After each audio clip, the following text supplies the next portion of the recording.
드림으로 말씀 앞에 나가도록 하겠습니다. 하나님 나를 사랑하신다. 하나님은 내 인생의 크고 비밀한 계획 가지고 계신다. 하나님은 오늘도 나와 동행하셔서 그 계획 이루어 주신다. 아멘. 그렇게 될 줄로 믿습니다. 아멘. 우리는 하나님을 공평하신 하나님이라고 고백하지만 정작 우리가 만나는 삶의 현실은 많이 공평해 보이지 않는 것이 사실입니다. 모든 사람이 동일한 조건으로 이 땅에 오지 않기 때문입니다. 다른 외모, 다른 능력, 다른 건강, 다른 배경을 가지고 이 땅에 태어납니다. 요즘 표현으로 하면 어떤 사람은 이 땅에 올 때부터 이미 금수저로 태어나고요, 또 어떤 사람은 이 땅에 올 때 흙수저로 오기도 합니다. 어쩌면 이런 이유 때문에 사람은 존재론적으로 모두가 같다라고 하는 일반적인 선언이 우리에게 많이 피부로 와닿지 않는 것이 사실인 것 같습니다. 아무리 보아도 사람은 같아 보이지를 않기 때문입니다. 우리가 다양한 교육을 받으면서 사람은 평등하다고 아무리 외쳤지만 우리 주변에 평등하지 않다고 믿는 사람들이 훨씬 더 많은 것 같습니다. 근데 놀라운 것은 태어날 땐 이렇게 각각 다르게 태어나서 불공평해 보이는데 점점 나이가 들면서 놀랍도록 평등해진다는 것이 인생이라는 것입니다. 60대가 되면 많이 배운 사람이나 적게 배운 사람이 평등해진답니다. 많이 배워도 다 잊어버리기 때문입니다.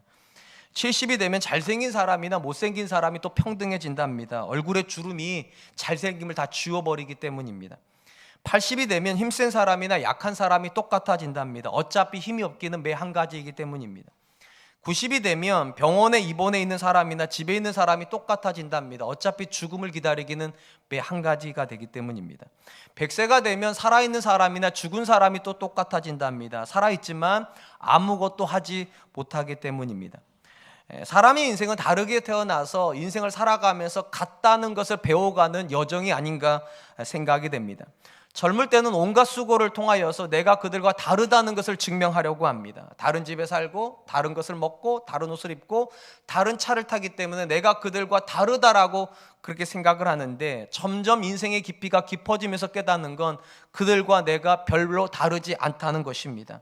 같은 인생의 문제 앞에 서야만 합니다. 아무리 능력이 많아도 늙음을 막을 수가 없고, 아무리 돈이 많아도 죽어가는 인생을 막아 세울 수가 없습니다. 그래서 인생은 공평한 것 같습니다. 오늘 우리가 살펴보기를 본문의 말씀은 해 아래에서 모든 지혜를 가지고 인생의 본질을 들여다보고 있었던 전도자가 다시 한번 지혜가 헛되다라고 고백하는 장면입니다. 전도서 2장 12절 말씀입니다. 내가 돌이켜 지혜와 망령됨과 어리석음을 보았나니 왕 뒤에 오는 자는 무슨 일을 행할까? 이미 행한 지 오래전의 일일 뿐이라. 솔로몬은 이미 1장 후반부에서 죄가 만들어 놓은 인생의 부조리를 지혜가 해결하지 못하기 때문에 지혜가 헛되다라고 말을 했습니다. 본 단락은 1장에서 다뤘던 내용과 약간 다른 의미에서 지혜가 헛되다라는 것을 이야기를 합니다. 가장 먼저 왜 지혜가 헛된가? 사람이 지혜를 좋아하는 것이 아니라 우매함을 좋아하기 때문입니다. 지혜가 이상하게 사람들에게 선택을 받는 것이 아니라 지혜는 선택을 안 받고 우매한 사람의 우매가 오히려 그 자리를 대신하게 된다는 것입니다. 놀랍게도 사람들의 눈에 지혜가 좋아 보이는 것이 아니라 인간의 우매한 지식이 더 좋아 보이는 것이 현실입니다. 의심의 여지가 없이 솔로몬은 지혜에 충만한 사람이고 그가 그의 나라를 지혜를 기초로 해서 다스렸습니다. 근데 그 다음 이야기가 뭔가? 솔로몬 이후에 왕이 오면 솔로몬의 지혜를 따라서 왕국을 다스릴 것인가? 아니라는 겁니다. 이전에 오래전에 있었던 우매함을 따라서 다시 왕국이 환원하게 된다는 것입니다. 왜 그렇게 되는가? 어리석은 사람의 눈에는 지혜자의 지혜가 지혜로 느껴지는 것이 아니라 자기처럼 어리석게 사는 사람의 말과 행동이 더 지혜롭게 느껴져서 지혜를 버려버린다는 것입니다. 그래서 사실은 지혜가 헛되지는 않는데 사람들에게 선택을 받지 못하기 때문에 지혜가 헛되다라고 그렇게 말하고 있는 것입니다. 우리 주변에 보면 성공하는 사람들도 있지만 제법 많은 사람들이 실패를 합니다. 그리고 실패를 반복해서 하는 사람들이 있습니다. 이 실패가 반복되는 사람들의 특징이 몇 가지가 있는데 그 중에 하나가 들어야 될 말은 안 듣고 들으면 안 되는 말을 자꾸 듣는다는 겁니다. 지혜로운 사람이 그거 하지 말라고 그러고 어리석은 사람이 하라고 그러면 놀랍게도 어리석은 사람의 말을 듣고 꼭 하다가 실패를 한다는 것이죠. 왜 그런가? 사람이 본질적으로 지혜를 좋아하지 않기 때문입니다. 지혜가 언제 빛을 발하는가? 지혜로운 사람에게만 지혜가 빛을 발하고요, 내가 어리석은 사람이면 아무리 지혜로운 말을 해도 그 지혜가 어리석게 들리고 오히려 미련한 말이 지혜롭게 여겨져서 미련한 길을 가다가 자꾸만 사람은 걸려 넘어진다는 것입니다. 예수님께서 산상설교에서도 이와 관련돼서 이렇게 말씀을 하셨습니다. 마태복음 7장 6절 말씀, 거룩한 것을 개에게 주지 말고 너희 진주를 돼지 앞에 던지지 말라. 그들이 그것을 발로 밟고 돌이켜 너희를 찢어 상하게 할까 염려함이라. 개에게 거룩한 것을 주고 돼지에게 진주를 주면 좋아해야 되는데 좋아하지를 않는다는 거죠. 왜? 가치를 모르니까. 그래서 좋은 걸 줬는데 오히려 덤벼들고 나를 공격하려고 한다는 것입니다. 마찬가지로 지혜로운 사람이 어리석은 사람에게 지혜에 대한 가르침을 주면 좋아해야 될 것 같은데 어리석은 사람은 좋아하지 않습니다. 왜냐? 어리석은 사람 눈에는 절대로 지혜가 좋아 보이지 않기 때문입니다. 그래서 지혜는 선택받지 못합니다. 선택받지 못하는 지혜는 헛되게 되는 것입니다. 그렇다면 여러분, 왜 사람은 점점점 우매해지고 우매해진 사람은 우매를 더 좋아하는 사람이 되겠습니까? 가장 본질적인 대답은 사람이 죄인으로 태어나서 죄를 하나님보다 더 기뻐하기 때문입니다. 죄를 기뻐하면 기뻐할수록 사람은 우매해지고 우매해지면 우매해질수록 하나님의 지혜가 어리석어 보이는 놀라운 일이 벌어지는 것이죠. 이것은 굉장히 상식적입니다. 왜냐하면 하나님께서 어떤 사람에게 지혜를 주는가? 여호와를 경외하는 사람이요. 그리고 여호와를 경외하는 사람은 어떤 사람인가? 죄에서 떠나 있는 사람입니다. 당연히 죄에서 떠나 있는 사람이 지혜를 받는데 우매한 사람은 죄 가운데 있는 사람이에요. 그러니까 이 죄 가운데 있는 사람이 죄를 떠나 있는 사람의 지혜가 좋아 보이지를 않죠, 당연히요. 그래서 자꾸만 우매해지면 우매해질수록 죄를 더 기뻐하고 하나님도 멀어지고 그러면 지혜가 그에게서 부정된다는 것입니다. 우리가 부모 세대와 자녀 세대의 괴리감을 많이 느낍니다. 부모 세대가 믿음 안에서 가정을 하나님이 주인 되신 가정으로 만들어 놓았는데 자녀 세대가 들어와가지고 그 가정을 자기가 주인인 가정으로 바꿔버립니다. 이때 마음에 굉장히 무거운 짐을 느껴요. 왜냐하면 부모가 하는 말이 자녀에게 지혜로 들리지를 않아요. 부모가 하는 행동이 자녀가 볼 때 절대로 좋아 보이지를 않아요. 그러니까 그들만의 세계를 만드는 것이고 부모의 인생을 자꾸만 부정해 버립니다. 그런 점에서 우리가 해야 될 일이 무엇입니까? 우리 자녀들이 부모가 말하는 그 지혜를 지혜로 여겨야죠. 부모가 사는 삶을 존중해야죠. 그러려면 답은 하나밖에 없습니다. 우리가 경외하는 하나님을 내 자녀가 경외해야 됩니다. 그래야지 똑같은 지혜 안에 서게 되고 똑같은 지혜 안에 서야지만 좋은 것을 똑같이 좋다고 말하고 나쁜 것을 똑같이 나쁘다고 말하게 되는 것입니다. 그런데 부모는 여호와를 경외하는데 자녀는 세상을 기뻐합니까? 절대로 두 사람이 대화가 될 수가 없습니다. 왜냐하면 가치관이 달라요. 부모가 좋다고 말하는 거 자녀가 싫어합니다. 자녀가 좋다고 말하는 거 부모가 싫어합니다. 그렇기 때문에 우리 가정 안에서 이런 괴리감이 벌어지지 않으려면 우리가 할 수 있는 일은 딱 하나밖에 없어요. 우리 자녀가 여호와를 경외하는 자녀로 커야 되는 것이죠. 사랑하는 성도 여러분, 신앙의 관점에서 가장 큰 불행이 뭐라고 생각하십니까? 신앙생활을 하다 보면 여러저러 후회되는 일도 있고 참 불행하다고 느끼는 많은 것들이 있을 수 있다 생각합니다. 그 중에서 가장 큰 불행은 부모의 신앙이 자녀의 인생에서 부정되는 거라고 생각을 합니다. 분명히 우리는 내가 믿음 안에서 내 자녀를 키우면 믿음 밖에서 키웠던 자녀하고 내 자녀가 달라질 거라고 생각을 했는데 어느 순간 보니까 믿음 안에서 키운 자녀나 믿음 밖에서 키운 자녀가 전혀 다르지 않다는 걸 만나게 될 때 그때 우리가 아는 거죠. 내 믿음이 내 자녀에 있을 때 부정되는구나. 내 자녀가 내 믿음을 지워버리는 거죠. 왜 지워버리는 겁니까? 그들의 눈에 엄마 아빠가 틀려서가 아니라 엄마 아빠의 인생이 가치 있게 느껴지지 않는 겁니다. 부모가 하는 가르침이 전혀 가치 있게 느껴지지 않는 거. 이유는 딱 하나예요. 신앙이 다르기 때문입니다. 신앙이 달라지면 어떤 말도 똑같이 듣지를 않습니다. 부모는 이게 귀하다고 말하는데 자녀는 이걸 귀하게 여기지 않아요. 그래서 인생이 괴로워지는 거라고 생각을 합니다. 우리가 하나님 앞에 서게 되면 많은 것에 대한 질문을 받을 겁니다. 그런데 가장 본질적으로 받는 질문은 딱 하나라고 생각합니다. 자녀에 대한 질문이요. 하나님의 자녀를 여러분들에게 주신 거거든요. 여러분의 자녀가 아니라 하나님의 자녀를 우리에게 맡겨 놓으신 건데 하나님이 우리에게 이렇게 물어보실 것 같아요. 어떻게 키웠냐고. 제가 왜 이 질문이 가장 본질적이고 중요하다고 말씀드리냐면 구약 성경에 전도에 대한 명령은 없습니다. 유일하게 강조가 되는 명령이 무엇인가?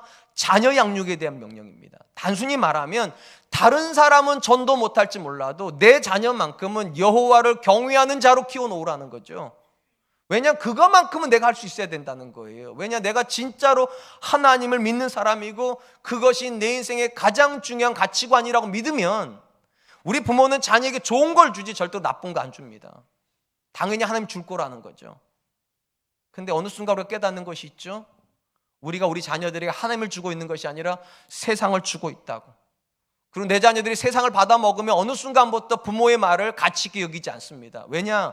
아까 말씀드렸잖아요. 개는 거룩한 걸 좋아하지 않고요, 돼지는 진주를 귀한 거로 여기지 않습니다. 오직 지혜로운 사람만 지혜를 귀하게 여기고요, 여호와를 경외하는 사람만 하나님의 말씀을 가르치는 내 부모에게 존경을 하는 겁니다. 저는 우리 사랑과 은혜교회 성도님들 가정에서 부모와 자녀가 대화가 통할 수 있었으면 좋겠습니다. 다른 걸로가 아니라 믿음이 통해야 돼요. 믿음에 대한 이야기를 할 수 있어야 되고, 말씀에 대한 이야기를 할 수 있어야 되고, 신앙에 대한 이야기를 할 수 있어야 돼요. 그리고 거기서 자녀들이 하나님께 감사할 수 있어야 돼요. 나한테 이런 말 해주는 아빠 참 감사합니다. 나에게 이런 도전을 주는 우리 엄마 참 고맙습니다. 그렇게 자라면 인생은 절대로 후회함이 없을 줄로 믿습니다. 첫 번째, 왜 지혜가 헛되게 되냐고요? 우매한 자에게 지혜를 주니까요. 그리고 그 우매한 자는 지혜를 다 지워버리기 때문에 지혜가 헛되게 된다는 것입니다. 두 번째로 솔로몬은 지혜자와 우매자를 비교하면서 빛과 어둠에 대한 이야기를 합니다. 빛이 어둠보다 나은 것처럼 지혜가 우매자보다 낫다는 겁니다. 그런데 결국은 본질적인 측면으로 들어가 보면 지혜와 우매가 차이가 없어지는 순간이 있다는 겁니다. 그 본문 말씀이 오늘 우리가 읽은 14절로 15절 말씀입니다. 지혜자는 그의 눈이 그의 머릿속에 있고 우매자는 어둠 속에 다니지만 그들 모두가 당하는 일이 모두 같으리라는 것을 나도 깨달아 알았도다. 내가 내 마음속으로 이르기를 우매자가 당한 것을 나도 당하리니 내게 지혜가 있었다 한들 내게 무슨 유익이 있으리요 하였도다. 이에 내가 내 마음속으로 이르기를 이것도 헛되도다 하였도다. 먼저 여기에 지혜자의 눈이 머리에 있다는 말은 하나님께서 인생 가운데 보내주신 모든 일을 정확하게 지혜자는 들여다보고요, 정확한 판단을 하여서 미래를 예측을 하고 밝음으로 나간다는 겁니다. 상대적으로 미련한 사람은 지금 자기 인생에 일어난 일을 들여다보지를 못한다. 본질을 들여다보지 못하니까 미래를 예측하지 못하고, 예측하지 못하니까 어둠 속에서 미래를 향해서 나아가게 된다는 겁니다. 우리 성경이 가진 독특함이 있다면 하나님께서 저와 여러분들에게 주신 모든 명령이 대부분 미래형이라는 겁니다. 내가 자녀를 주겠다, 내가 땅을 주겠다, 내가 이렇게 하겠다 등등의 명령이 성경의 대부분의 명령입니다. 그리고 우리가 그 말씀에 순종하면 그 미래형인 명령이 현재형이 된다는 것이죠. 그리고 시간이 지나가면 우리가 그것이 간증으로 남게 됩니다. 이런 형태로 하나님께서 역사를 만들어 가시는데 이게 우리한테는 굉장히 독특합니다. 왜냐하면 적어도 저와 여러분들이 가장 모르는 영역이 미래 영역 아니겠습니까? 과거에 대해서는 우리가 제법 많이 합니다. 왜냐하면 이미 다 지나온 사건들이기 때문에 잊혀지지 않는 한 대부분 기억하게 됩니다. 현재에 대해서도 우리가 부분적으로는 압니다. 왜냐하면 지금 내가 만나고 있는 문제니까. 근데 미래에 대해서만큼 우리가 아는 게 하나도 없어요. 내일 어떤 일이 일어날지, 10년 뒤에 사회가 어떻게 바뀔지, 내가 그때까지 존재하고 있을지 아는 사람 아무도 없습니다. 근데 놀라운 것은 우리에게 가장 막연한 미래 영역에다 하나님께서 모든 약속을 주셨다는 겁니다. 왜요? 미래를 하나님이 아시기 때문입니다. 그리고 그 지점이 하나님과 우리를 가장 다르게 만드는 지점이에요. 우리는 피조물이라 미래를 모릅니다. 하나님은 창조주라 미래를 아십니다. 바로 여기서 지혜의 유익이 나옵니다. 하나님께서 여호와를 경외하는 자에게 지혜를 주심으로 하나님의 영역에 대한 안목을 가지게 하신다는 겁니다. 미래는 하나님의 영역이니까. 우매자가 절대로 미래의 영역에 대해서 안목을 못 가지는 이유는 무엇인가? 우매자는 하나님에게서 가장 멀어져 있는 사람입니다. 당연히 그가 하나님의 영역인 미래에 대한 정보를 가질 수가 없습니다. 그래서 우매자는 어둠 속으로 걸어가는 것 같고 지혜자는 빛을 향하여서 걸어가는 것 같게 되는 것입니다. 물론 여기서 오해하면 안 되는 것이 있습니다.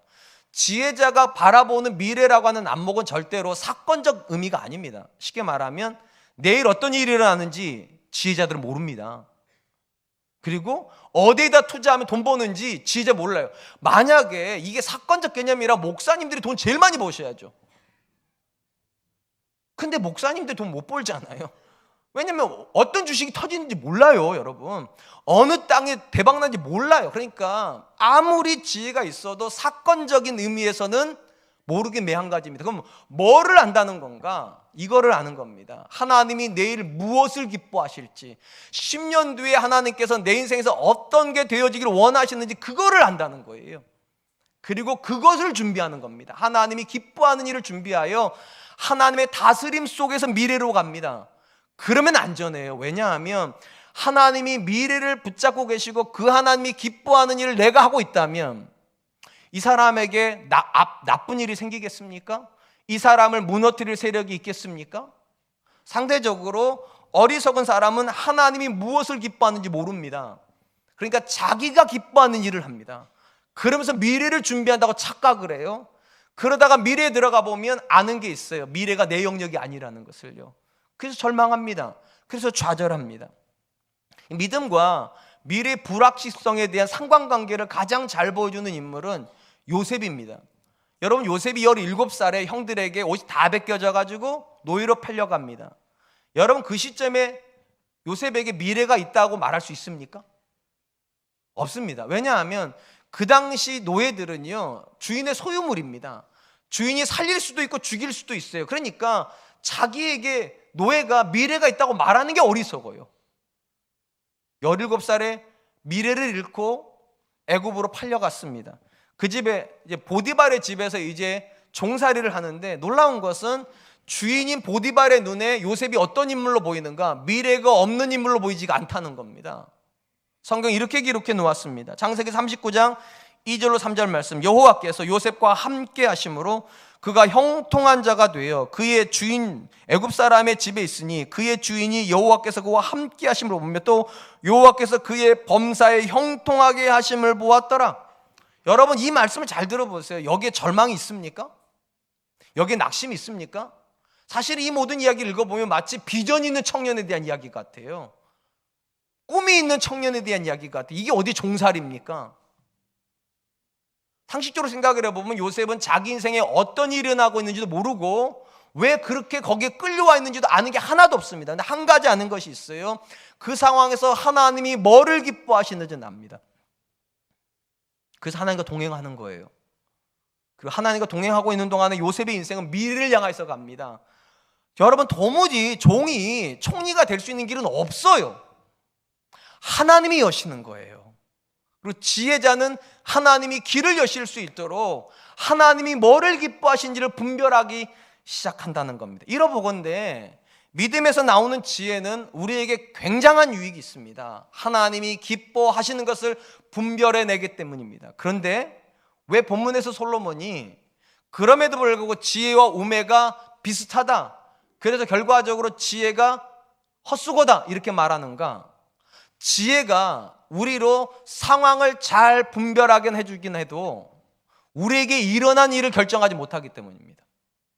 쉽게 말하면 우매한 사람이나 지혜로운 사람이나 결국은 같은 일을 만나게 된다는 거예요. 그리고 같은 일을 만나는 거라면 뭐하러 지혜롭게 살아요? 우리가 종종 이렇게 생각을 하지 않습니까? 내가 예수님 잘 믿어가지고 믿음 안에 들어와서 정말 하나님과 동행하고 있으면 예수님 믿는 나하고 예수님 믿지 않는 사람이 다른 일을 경험하겠지 생각을 합니다.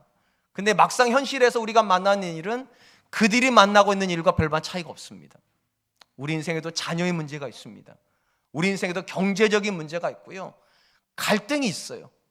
여러분, 여러분의 교회 담임 목사는 아내랑 안 싸울 것 같죠? 다 알고 계시는군요. 네. 갈등이 있어요. 아무리 믿음 안에 살아보려고 해도요, 아무리 말씀을 매일같이 읽으면서 묵상을 해도 이상하게 갈등의 문제는 사라지지도 않고 자녀의 문제도 없어지지도 않고 경제적인 문제도 없어지지 않아요. 그러니까 솔로몬이 하는 말이 그거예요. 어차피 문제가 똑같다면 지혜가 무슨 의미가 있냐는 거예요. 지혜가 문제가 달라야 지혜가 의미가 있지, 문제가 똑같다면 무슨 의미가 있겠냐는 겁니다. 욥의 이야기를 아실 겁니다. 욥기가 시작이 될 때 성경은 욥이 어떤 인물인가를 먼저 평가하면서 시작을 합니다. 뭐라고 평가하는가? 온전하고 정직하여 하나님을 경외함으로써 악에서 떠나 있는 사람이다. 여러분, 성경에서요, 한 사람에 대한 평가가 이렇게 완벽한 건 거의 없습니다. 온전하고 정직하고 여호와를 경외함으로 악에서 떠나 있다. 완벽한 사람입니다. 근데 이 완벽한 사람에게 어떤 일이 닥치는가? 죄인에게도 안 닥칠 것 같은 일이 닥칩니다. 하루아침에 모든 재산이 날아갑니다. 모든 자녀가 죽습니다. 심지어 욥의 몸에 악창이 생겨가지고 기와장으로 벅벅 긁어야지만 하루를 살 수 있을 만큼 비참한 지점에 들어갑니다. 놀라운 것은 이 모든 상황을 경험하고 나서 욥이 한 고백입니다. 욥기 1장 20절로 22절. 욥이 일어나 겉옷을 찢고 머리털을 밀고 땅에 엎드려 예배하며 이르되 내가 모태에서 알몸으로 나왔사온즉 또한 알몸으로 그리로 돌아갈지라. 주신 이도 여호와시오 거두신 이도 여호와시오니 여호와의 이름이 찬송받으실지니이다 하고 이 모든 일에 욥이 범죄하지 아니하고 하나님을 향하여 원망하지 아니하니. 여러분, 욥이요, 놀라운 게 이겁니다. 욥은 상황을 가지고 하나님을 판단하지 않습니다. 우린 대부분 상황을 가지고 하나님 판단해요. 나한테 좋은 일 주면 하나님 좋으신 분, 나한테 어려운 일 주시면 하나님 왜 이러세요? 이렇게 덤비죠. 근데 욥이 큰 모든 일을 겪으면서 그는 판단하지를 않고요, 어떻게 하는가? 지혜롭게 구분을 합니다. 지금 이 상황에서 하나님이 내게 원하시는 건 뭘까? 그리고 그가 내린 대답은 원망은 아니라는 겁니다. 그가 선택한 것은 무엇인가? 찬송입니다. 주신 이도 여호와시니 취하시는 이도 하나님이시지 않냐고. 하나님만 찬송받으시라고. 지혜는 상황을 못 바꿉니다. 지혜가 욥에게 있다고 해서 갑자기 죽었던 아이가 살아나지 않습니다. 잃었던 재산이 회복되지도 않습니다. 욕창난 병이 없어지지도 않습니다. 똑같은데 해석이 달라요. 해석이. 그게 지혜가 하는 일이에요. 이 모든 일을 똑같이 경험한 사람이 있습니다. 욥의 아내예요. 왜냐하면 욥의 재산이 욥의 아내 재산이잖아요. 제 아내가 늘 저한테 하는 말이 있어요. 제 재산의 반은 자기 거라고. 그건 맞잖아요. 그러니까 사실은 욥만 고통스러운 게 아니라 욥의 아내도 똑같이 고통스럽습니다. 그 아내가 욥에게 뭐라고 말하는가? 욥기 2장 9절 말씀. 그의 아내가 그에게 이르되 당신이 그래도 자기의 온전함을 굳게 지키느냐? 하나님을 욕하고 죽으라. 상황을 가지고 하나님을 판단해 버립니다. 욥의 아내의 논점은 이겁니다. 믿음 있으면 뭐 하냐는 겁니다. 지혜 있으면 뭐 하냐는 겁니다. 일이 똑같지 않냐는 거예요. 당하는 일이 똑같다냐는 거예요. 당신이 당하고 있는 일이 당신의 믿음을 쥐어버렸다는 겁니다. 우리가 경험하고 있는 일이 우리의 지혜를 쥐어버렸다는 겁니다. 그러니까 하나님을 욕하는 게 더 지혜롭다고, 이 상황에서는. 그냥 하나님 욕하고 우리 콱 죽읍시다. 지금 그러는 거예요. 사랑하는 성도 여러분, 솔로몬이 지금 지혜가 무익하다고 말하는 이유는 지혜 자체가 쓸모없기 때문은 아닙니다. 지혜는 쓸모가 있습니다. 어떤 쓸모가 있는가? 상황을 정확하게 판단할 수 있습니다. 이게 지혜의 용도입니다. 근데 지혜가 절대로 쓸모 없어지는 영역이 하나가 있습니다. 상황을 못 바꿉니다. 사람들이 원하는 건 무엇인가? 해석을 원하는 게 아니라 상황을 바꾸고 싶어 합니다. 그러다 보니까 우매자는 이 지혜를 원하지 않아요. 상황이 어찌가 됐던 간에 어디로 가든지 간에 서울에 가 있어야 되지 않겠어요? 서울에 내가 원하는 지점에 서 있어야 되지 않겠냐고요. 그러니까 사람들은 지혜를 추구하는 것이 아니라 인간의 방법을 추구하는 겁니다. 하나님이 내 자녀를 좋은 대학교 못 보내줘? 그럼 내가 대치동에 학원 보내면 되지. 대치동 선생님은 확률이 높다는데. 하나님이 나한테 수익을 못 넓혀줘? 그러면 유능한 커미션을 중간에 둬가지고 그 사람이 내 재산 불리게 하면 되지. 내가 내 자녀하고 갈등된 한 해 못 해결해줘? 그럼 좋은 상담가 만나면 되지. 잘 해가지고 내가 하면 되지. 사람은 과정을 중요하게 여기지 않습니다. 심지어 해석도 중요하게 여기지 않습니다. 사람은 결과입니다. 결과요. 지금 내 상황이 어떻게 해서든 달라져야 돼요. 그러니까 지혜를 버리는 겁니다. 그러나 기억하시기 바랍니다. 하나님께서 저와 여러분들에게 믿음을 주시고 지혜를 주시는 이유가 상황을 바꾸기 위함입니까? 아닙니다. 정확히 말하면 하나님의 일하심을 우리에게 보여주기 위함입니다. 우리는 하나님의 일하심을 보고 싶어서 믿음 생활하는 것이지 내 상황을 바꾸려고 믿음 생활하는 게 아닙니다. 그래서 하나님께서 저와 여러분들에게 지혜를 주시는 거. 왜냐? 우리 문제를 향하여서 문제가 왔을 때 이 상황에서 하나님이 무엇을 기뻐하시는가를 내가 판단을 하고 내 상황을 거기에 맞추면 하나님께서 내 삶 안에서 일하시는 게 쉬워지겠죠. 쉽게 말하면 하나님이 왜 능력이 아니라 지혜를 주시는가? 능력은 하나님께 있는 거고요. 우리가 바꾸면, 내 상황이 아니라 나를 바꾸면 하나님이 내 상황 안에서 나를 통해서 일하실 거라는 거예요. 근데 우리는 너무 많은 경우 자꾸만 내가 상황을 바꾸기를 원합니다. 상황은 내가 못 바꿉니다. 다만 내가 나를 바꿀 수 있을 뿐이에요. 내 생각을 바꿀 수 있고, 내 태도를 바꿀 수 있고, 내 말을 바꿀 수가 있어요. 똑같은 문제를 당하고 있는데 욥은 태도가 다르잖아요. 아내랑요. 하는 생각이 다르잖아요. 하는 말이 다르잖아요. 왜요? 그게 지혜가 하는 일이에요. 상황을 바꾸지는 않습니다. 아니, 못 바꿉니다. 근데 나를 바꾸게 해줍니다. 나는 내 자녀가 문제인 줄 알았는데 하나님 말씀 앞에 자꾸 서니까 내가 문제구나. 나는 내 남편이 문제인 줄 알았는데, 그래서 내 남편 바꿔달라고 그렇게 기도를 했는데 어느 날 하나님께 지혜를 주시죠. 네 말이 문제라고. 네 말이, 네 눈빛이 문제고 네 태도가 문제라고. 그때 깨닫는 거죠. 내 남편이 안 바뀌는 게 아니라 내가 안 바뀐 거구나. 하나님 앞에서 언제 지혜가 쓸모 없어지는가? 나를 안 바꾸고 상황과 그 사람을 바꾸려고 할 때요. 이때는 지혜가 쓸모가 없습니다. 언제 지혜가 우리에게 유익합니까? 나를 바꾸려고 할 때. 하나님, 이 말씀으로 나를 바꿔주십시오. 하나님, 내 생각을 바꿔주시고 내 태도를 바꿔주십시오. 그때 지혜는 유익할 줄로 믿습니다. 마지막으로 솔로몬이 지혜가 무익하다고 말하는 이유는 인간의 숙명적인 결론인 죽음 때문입니다. 16절 17절입니다. 지혜자도 우매자와 함께 영원하도록 기억함을 얻지 못하나니 후일에는 모두 다 잊어버린 지 오래일 것임이라. 오호라, 지혜자의 죽음이 우매자의 죽음과 일반이로다. 이러므로 내가 사는 것을 미워하였노라. 이는 해 아래에서 하는 일이 내게 괴로움이요 모두 다 헛되어 바람을 잡으려는 것이기 때문이로다. 솔로몬이 지금 뭐라고 말하는가? 지혜를 아무리 추구해도 결국 마지막 지점에 가니까 지혜자나 우매자냐 똑같이 죽는다는 겁니다.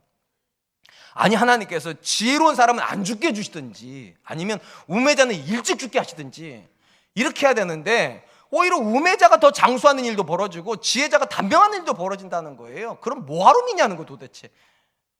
어차피 죽는 거라면 뭐 한다고 믿느냐는 거예요. 일단 이 본문에서 나오는 모든 이야기는 전제가 하나가 있어요. 우리의 모든 인생이 이 땅이라고 하는 제한적인 공간 안에서 이루어지는 거라면 지혜는 별로 의미가 없을 거라는 겁니다. 왜냐? 내가 아무리 지혜롭게 살아도 우매자는 나를 지혜롭게 여기지 않습니다. 그러니까 세상은 안 바뀌어요. 또한 내가 아무리 지혜를 추구해도 상황은 안 바뀌어요. 인생이 괴로워요. 그리고 정말로 끝까지 내가 믿음을 지켜도 결국 죽어요. 그 무슨 의미가 있냐는 거예요. 상식적으로 생각을 해보면 우매자로 사는 게 훨씬 편한 거 아닙니까? 그냥 생각 없이 그들처럼 살면 되잖아요. 근데 지혜롭게 살려면 끊임없이 생각해야 돼요. 이 말을 하면 내 아내가 싫어할 텐데. 저 그 생각 참 많이 합니다. 이 말을 하면 우리 아이가 화낼 텐데 그 생각도 해야 돼요. 여러분, 예전 같으면 그냥 막 소리 질렀을 텐데. 아빠니까, 남편이니까. 근데 어느 순간부터 제가 자꾸만 브레이크를 걸어 저한테요. 왜 그렇게 피곤하게 삽니까? 만약 이 땅이 전부라면, 솔로몬 대답 질문이 그거예요. 이 땅이 전부라면 다 어리석은 거라는 거예요. 피곤하게 사는 거 다 어리석은 거고 지혜를 추구하는 거 다 어리석은 거라는 거예요. 근데 전도서 12장에 가보면 솔로몬의 놀라운 반전이 나옵니다. 이 땅이 끝이 아니랍니다. 이 땅 끝 지점에서 우리가 창조주 하나님을 만나는 시점이 있다는 거예요. 그리고 그 창조주 하나님이 우리의 모든 삶에 대해서 심판하시게 될 거라고. 그때 비로소 아는 것이 있습니다. 지혜가 우매보다 낫구나. 왜냐하면 지혜는 우리로 하여금 나를 기쁘시게 하는 삶을 살게 하지 않고요, 하나님을 기쁘시게 하는 삶을 살게 해요. 그리고 하나님을 기쁘시게 하는 삶을 살았던 사람은 하나님 앞에 갔을 때 할 말이 있어요. 뭐 하다 왔냐 그러면 할 말이 있어요. 근데 우매를 쫓아가서 이 땅의 삶을 다 누려버렸던 사람은 하나님 앞에 가보면 할 말이 없어요. 그러니까 하나님이 없다면 우매가 지혜보다 낫습니다. 그런데 하나님이 계시다고 믿으신다면 피곤하고 힘들어도 지혜가 우매보다 낫습니다. 우리가 종종 하는 생각들이 있죠. 하나님, 우리 집이 그 집보다 잘 돼야 되는 거 아닙니까? 내 자녀가 그 집 자녀보다 더 좋은 학교 가야 되는 거 아닙니까? 우리가 그들보다 더 행복해야 되는 거 아닙니까? 그래야 전도가 되죠. 우리 그러죠? 안 그러세요? 제가 늘 생각하는 게 그거예요. 아니, 내가 저들보다는 나아야지 복음도 전해지는 거고, 저들이 그래 하나님 믿어야 돼 이렇게 생각하지 않겠나, 이런 생각을 한단 말이죠. 근데 한 번만 생각해 보세요. 정말로 더 성공하고 정말로 더 부자가 되고 정말로 더 잘 살아야 전도가 되는 거라면 하나님이 왜 부유를 안 주시겠냐고요. 왜 성공 안 하게 하시겠냐고요. 왜 행복 안 하시게 하겠냐고요. 이유는 간단합니다. 그렇게 전도가 되는 게 아니기 때문입니다. 우리가 전하는 복음을 잘 들여다보세요. 우리가 전하는 복음이 이 땅을 지향합니까? 하늘을 지향합니까? 모르면 가르치려도 할 텐데 다 알아요. 하늘을 지향합니다. 쉽게 말하면 더 잘 살아야 전도되는 게 아니라는 거예요. 왜냐면 더 잘 사는 게 이 땅의 거죠. 이 땅의 것이요. 더 성공해야 복음이 전해지는 게 아니에요. 왜냐하면 성공은 이 땅의 것이에요. 더 행복해야 아니에요. 행복은 이 땅의 것이에요. 하나님이 우리에게 주신 복음은 저 위의 것이에요. 하나님이 계시다는 것과 하나님이 우리를 위해서 모든 것을 예비하고 계시다는 이게 복음인데, 언제부턴가 우리는 이거 다 빼놓고 성공해야 된다, 부자 돼야 된다, 오래 살아야 된다, 행복해야 된다, 그래야 전도가 된다. 성경에 없는 이야기예요. 한 번만 더 생각해 보시죠. 여러분, 왜 하나님께서 우리에게 그들보다 더 뛰어난 성공을 주시는 것이 아니라 그들과 똑같은 문제를 주실까요? 이게 두 번째 지혜가 어리석어지는 거였잖아요. 지혜가 있어도 똑같은 문제 선다고. 왜 그럴까요, 여러분? 간단합니다.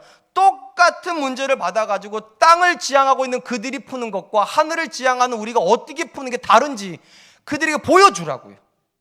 문제가 똑같으니까. 공부 못하는 자녀가 똑같이 있고, 갈등하는 부부가 똑같이 있고, 인생의 어려움에 대해서 토로하는 사람이 똑같은 문제를 가지고 어떻게 푸는지, 그게 복음이에요. 다른 상황을 만나는 게 복음이 아니라 똑같은 상황을 받아서 다르게 해석하라고, 다르게 사는 거예요. 그래서 우리 자녀들이 이렇게 말해야 되는 거죠. 우리 엄마 아빠는 좀 다른 것 같다고. 니네 엄마 아빠가 너한테 하는 것 같다고, 우리 엄마 아빠가 나한테 하는 게 좀 다른 것 같다고, 확실히 다른 것 같다고. 우리 아내들이 이렇게 말해야 되는 거죠. 내 남편이 좀 다른 것 같다고. 일반적인 남편들은 그렇게 안 한다는데 우리 남편은 왜 이렇게 날 사랑하는지. 일반적으로 아빠들은 아들한테 엄청나게 다그친다는데 왜 그렇게 우리 아빠는 아들한테 그렇게 다정다감한지, 도대체 뭐가 다른 것 같다고. 똑같은 상황인데 왜 그들은 다를까? 그게 복음이에요.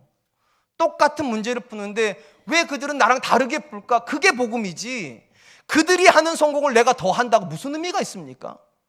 그들이 가지는 돈을 내가 조금 더 가진다고 그들한테 어떤 의미가 있을까요? 그들도 행복하다고 말하는데 나도 행복하다고 말하는 게 도대체 무슨 의미가 있을까요? 그들에게요. 그래서 하나님께서 우리한테 더 좋은 거 안 주시는 겁니다. 그걸로 전도되는 게 아니니까요. 대신에 지혜를 주시는 거예요. 그 문제 속에서 어떻게 살아야 그들에게 하나님을 보여줄 수 있는지. 사랑하는 성도 여러분, 이 땅의 삶이 전부라고 따지면 우리의 삶이 그렇게 매력적이지 않습니다. 왜냐하면 우리보다 더 성공하는 사람들이 교회 바깥에 있습니다. 우리보다 더 뛰어나게 사는 사람들도 교회 바깥에 있습니다. 심지어 우리보다 자녀 교육을 더 잘하는 사람들도 교회 바깥에 있습니다. 그러니까 이 땅의 것을 가지고 그들에게 전도한다는 건 이미 실패를 예정한 겁니다. 그래서 하나님께서 이 땅의 것을 주시지 않습니다. 아니, 안 주시진 않지만 그걸 절대화시키지 않는다는 겁니다. 하늘을 주십니다. 하나님을 주시고요. 그리고 이렇게 말하는 거죠. 너에게 하나님이 있다면, 너에게 하나님 주시는 믿음이 있다면 이 문제를 어떻게 푸는지 그들에게 보여주라고. 절대로 똑같이 풀지 말라고. 절대로 똑같은 행동하지 말고, 절대로 똑같은 부부 생활하지 말고, 절대로 똑같은 부모 되지 말으라고. 그래야 그들에게 복음이 전해질 거라고. 지혜가 언제 쓸데 없어지는가? 그들처럼 살려고 할 땐 지혜가 쓸데가 없습니다. 근데 하나님의 사람으로 살려고 하면 지혜는 쓸데가 있습니다. 하나님을 보여줄 수 있어요. 하나님을 경험시켜줄 수 있어요. 우리 사랑과 은혜교회 성도님들이 그런 삶을 선택할 수 있었으면 좋겠습니다. 이제 말씀을 맺으려고 합니다. 오늘 본문의 솔로몬이 지혜가 헛되다고 말하는 건 지혜 자체가 헛되기 때문이 아닙니다. 사실은 지혜를 헛되게 만드는 요소가 우리 안에 있기 때문입니다. 우리가 우매해지면 아무리 좋은 지혜도 선택하지 않게 됩니다. 그럼 지혜는 헛되집니다. 또한 우리가 그 지혜를 가지고 나를 바꾸는 게 아니라 너를 바꾸고 문제를 바꾸려고 하면 지혜는 헛되집니다. 지혜는 나를 바꾸는 데 유익해요. 또한 지혜를 가지고 이 땅에서 더 잘 살아보려고 하시면 지혜는 헛되집니다. 왜냐하면 지혜는 하늘을 보여주라고 주시는 거예요. 하나님을 보여주라고. 지금 우리는 어떤 것을 붙잡고 있습니까? 죄를 붙잡고 있습니까? 문제를 붙잡고 있습니까? 이 땅을 붙잡고 있습니까? 다 버리십시오. 그리고 하나님 붙잡으십시오. 그리고 나를 바꾸려고 하십시오. 하나님한테 나를 바꿔달라고 기도하십시오. 그리고 마지막으로 하나님을 그들에게 보여주는 사람 되게 달라고 기도하십시오.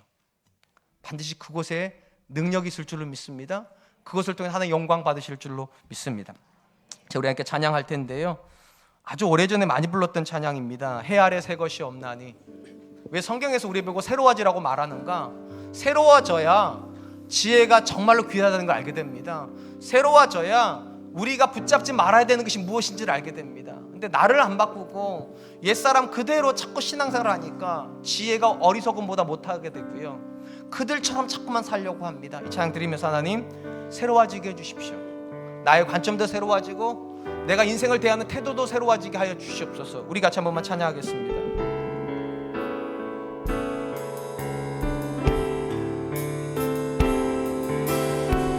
해 아래 새 것이 없나니. 해 아래 새 것이 없나니. 이 죄인 살리신 주 보라 새롭게 된 보라 새롭게 된 이 피조물 주의 놀라운 권능 찬양하세 우리 주. 오 주여 영광 받으소서. 새롭게 하소서. 새롭게 하소서. 새롭게 하소서. 늘 새롭게 하소서. 새롭게 하소서. 새롭게 하소서. 새롭게 하소서. 새롭게 하소서. 늘 새롭게 하소서. 이 시간 하나님 말씀을 붙잡고 다시 한번 기도할 수 있었으면 좋겠습니다. 여러분, 하나님 말씀보다 세상이 여러분들에게 더 지혜롭게 느껴지십니까? 잘못된 길로 가고 있는 겁니다. 우리가 하나님을 가까이 하면 절대로 그런 일이 일어나지 않습니다. 하나님을 가까이 함으로 세상보다 하나님 말씀을 지혜롭게 여긴 사람 되게 해주십시오. 또한 여러분, 상황을 정말 바꾸려고 애쓰지만 안 바꿔주십니까? 잘못된 길을 선택하신 겁니다. 상황을 바꾸라고 지혜를 주신 것이 아니라 나를 바꾸라고 지혜를 주신 거니까 하나님, 내가 바뀌게 해주십시오. 세 번째, 이 땅에서 더 잘 살아보라고 애쓰고 있는데 안 되십니까? 잘못된 삶을 사시는 겁니다. 하나님은 이 땅에서 더 잘 살으라고, 더 성공하기를 원하시는 것이 아니라 하나님을 이 땅에 보여주라고, 하나님 내 삶을 통해서 하나님이 살아계심이 경험되고 하나님을 보여주는 그런 사람 되게 하여 주시옵소서. 우리 같이 한 번만 기도하도록 하겠습니다. 기도하겠습니다. 하나님, 하나님 감사합니다. 귀한 시간 주시고 하나님 말씀 앞에서 우리의